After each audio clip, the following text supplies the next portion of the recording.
Now, from WYDC TV, this is Big Fox News at 10.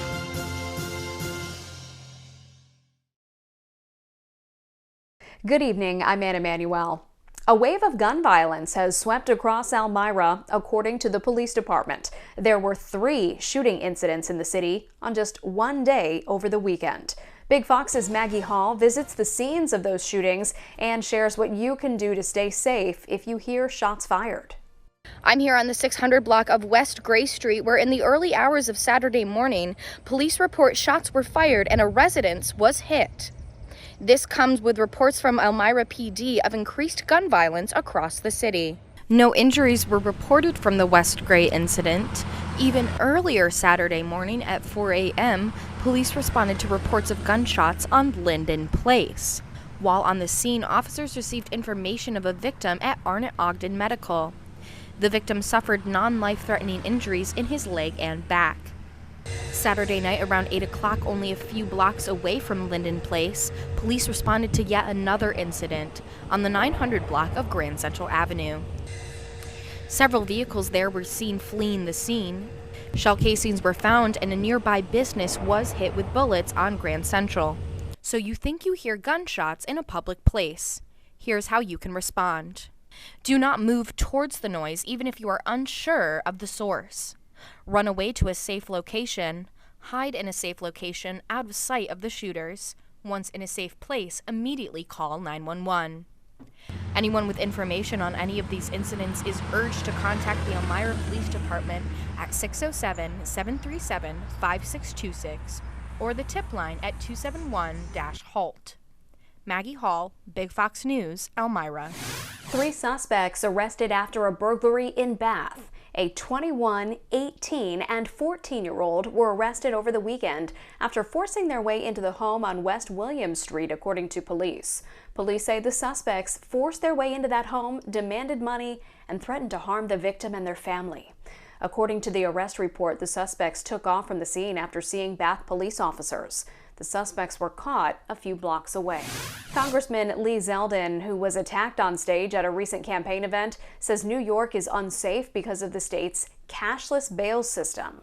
Zeldin's alleged attacker was released without bail soon after his arrest, but then rearrested on a federal charge.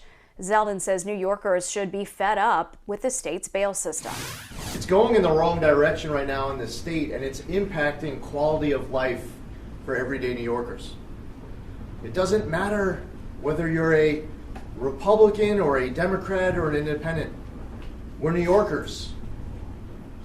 And we're seeing people in our own families who are making the very personal decision to have to leave this state for good. Zeldin has highlighted the state's rising crime rate in his campaign against Governor Kathy Hochul. Every day, we're inching closer to another school year, and it will be another where students and staff battle COVID-19. Our Josh Feldberg reports that state government is sending COVID-19 test kits to school districts across New York. In just a few weeks, kids will be heading back to school. With the state yet to give schools guidelines on best practices for this upcoming year, and COVID cases on the rise, what are parents doing to keep their kids and themselves safe?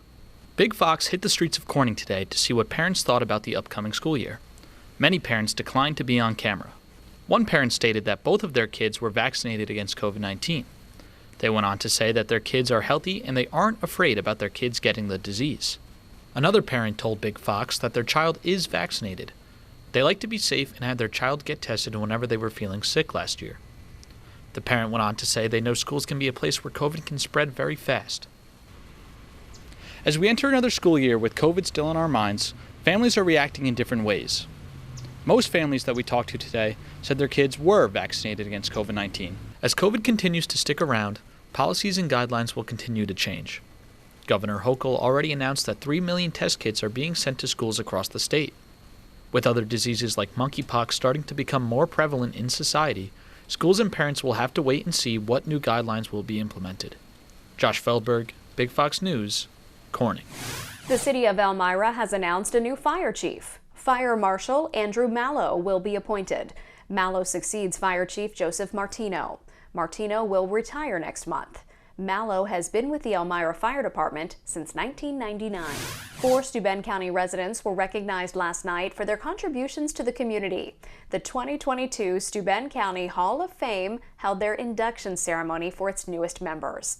Hobart James was a firefighter who lost his life helping evacuate others in the flood of '72.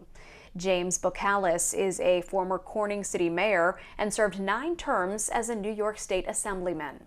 Francis and Virginia Meehan, owners of Frangen Farm, have helped grow the dairy industry in this community.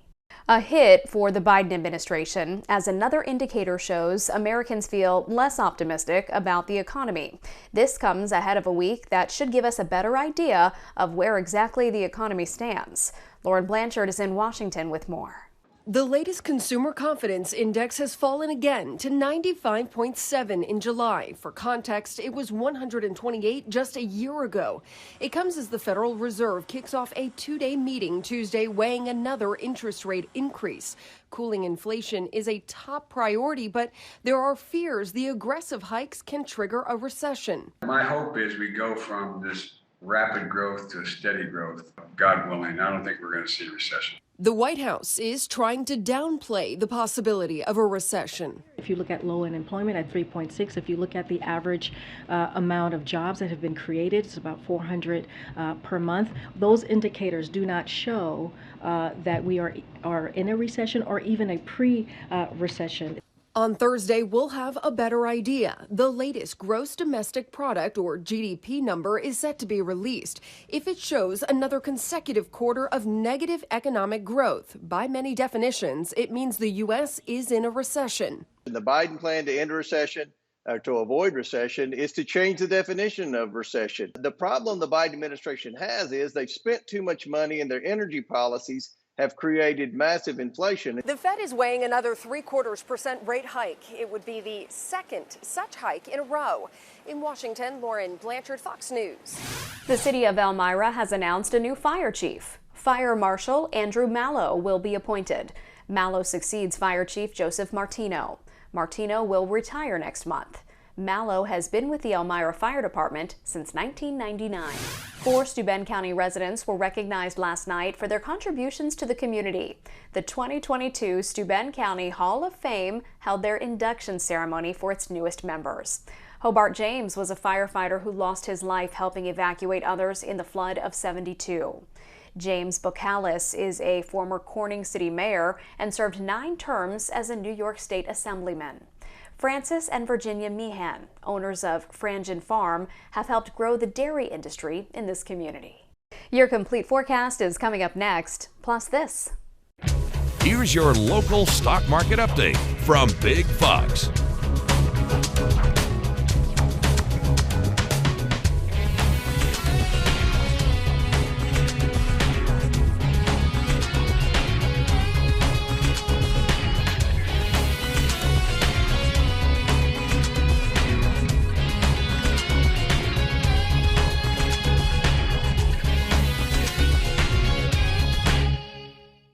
Now, your Twin Tiers forecast from Big Fox. Well, good evening. Hopefully you enjoyed some of those brighter skies into your Tuesday forecast under some pleasant conditions. I'm meteorologist Alyssa Triplett, but looking back at that precipitation, the event total did get up to about 3/4 of an inch to an inch. Now it's significant in a way that we actually haven't seen that much rainfall since early June, so it was a good dosing of rainfall. Could definitely use more, but we'll take what we can get, especially in these warm and dry summertime months. Now that blue sky was around, and we'll keep those clear skies as we step through the overnight. So noting that we have the clear and calm conditions, some fog development, as well as those cooler temperatures will be in place for our morning commute. Now, what we'll trend to see as we step into your Wednesday, it is going to stay on that seasonable note. A little bit more cloud cover to note across much of the area, but we could be talking about some chances for some thunder to try to edge its way back into the forecast. If we see any on Wednesday, it will be late into the evening or even overnight hours as a frontal system will be approaching New York. Now, we have a chance for some isolated shower and thunderstorms all the way through our Friday Friday forecast, but overall the confidence in that does remain fairly small. Again, isolated threat, so we could be just talking about a few locations across our area, maybe walking away with a few hundredths to a tenth of an inch of rainfall. But if you're looking for some drier and beautiful weather, looks like the weekend will set up for some sunshine to get outdoors and enjoy some comfortable conditions, as temperatures will be on a warming trend. Now, as we roll through forecasts, for the most part, you'll see just some moving cloud cover across the state as well as across Pennsylvania. A little bit of instability. You can see a little spot of green pop up here and there. Again, nothing in a widespread category at all. Late into Wednesday through Thursday, you saw a little uptick, especially off to the west, but that threat working its way towards Elmira is very low. The redevelopment into Thursday afternoon and evening, that's where we'll watch the potential. So when you look at precipitation wise all the way through 7 p.m. on Thursday, there's not big numbers on the board, just under a tenth of an inch, closer to just a few hundredths of an inch possible. Now, there are still some more chances from Thursday into Friday, so we'll keep an eye on it. But overall, when we look at our extended forecast, which runs from August 2nd through August 8th, it does show the potential for drier than normal conditions for that first week of August. So some more sunshine to get outdoors, but it means that our backyards are definitely going to struggle, as we'll see the warm sunshine in place and dry conditions.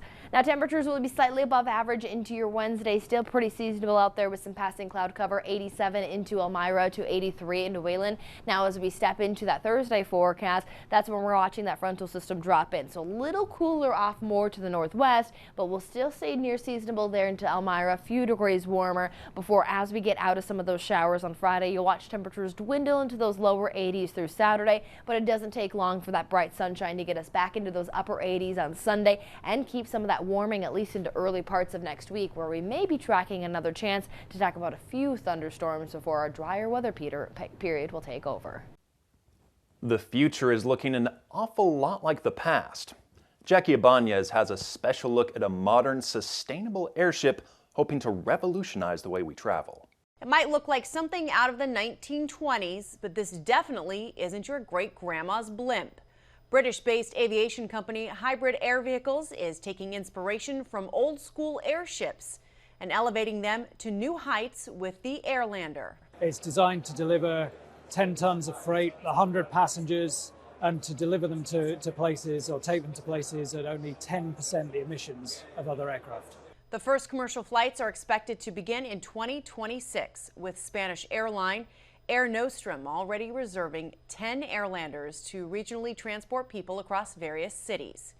And officials at Hybrid Air Vehicles are promising customers a sustainable travel experience, with the first models of the Airlander boasting impressive hybrid technology. It'll be the first aircraft in its class to actually have hybrid electric propulsion and ultimately all electric propulsion in a zero-emission aircraft. The crafts are more than 300 feet long, can stay in the air for a total of 5 days, and can travel roughly 4,000 nautical miles at a time.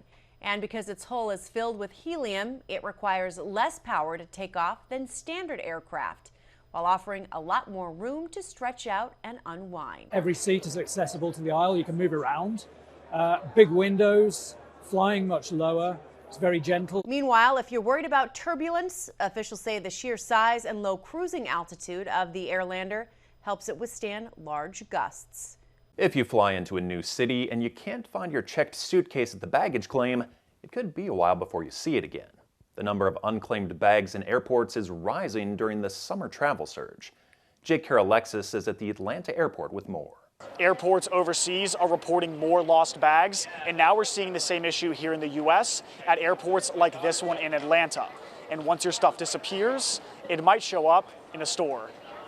We go through the contents and we determine how we're going to give new life to each item in an orphan bag. The unclaimed baggage store in Scottsboro, Alabama is full of items from lost or unclaimed luggage. All my friends at college and stuff are so jealous of all the stuff that I find here. You walk by, if something catches your eye, then it's a great find for the day.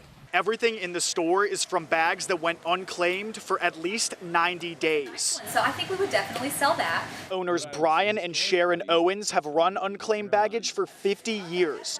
They say the number of bags coming in always goes up during a busy travel period, but not like this. We have more product than ever right now, both at unclaimedbaggage.com and in our store. FlightAware says airline staffing issues are causing these luggage problems. With so many missing workers, so many fewer bag handlers, what's happening is a lot of these things are not getting to their destination. Unclaimed baggage is getting more luggage from around the U.S., including from the closest major airport in Atlanta. Hartsville is certainly a huge airport that we're seeing items come to us by the tractor-trailer load every week from all across America. The U.S. Department of Transportation says there were almost 238,000 lost or delayed bags in May.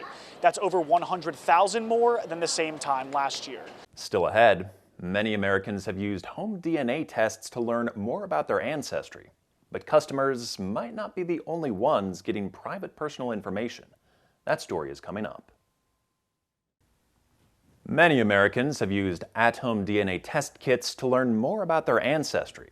But the customers might not be the only ones getting private personal information.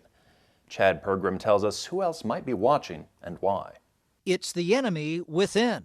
America's adversaries want to weaponize your own DNA against you. Up to 80% of the American population has a file in China in one form or another. They're trying to have the biggest biotechnology database in the world. The Chinese could concoct a designer bioweapon just for you based off your own genetic code. If they have your DNA, it could cause sickness, sterilization, or mutations.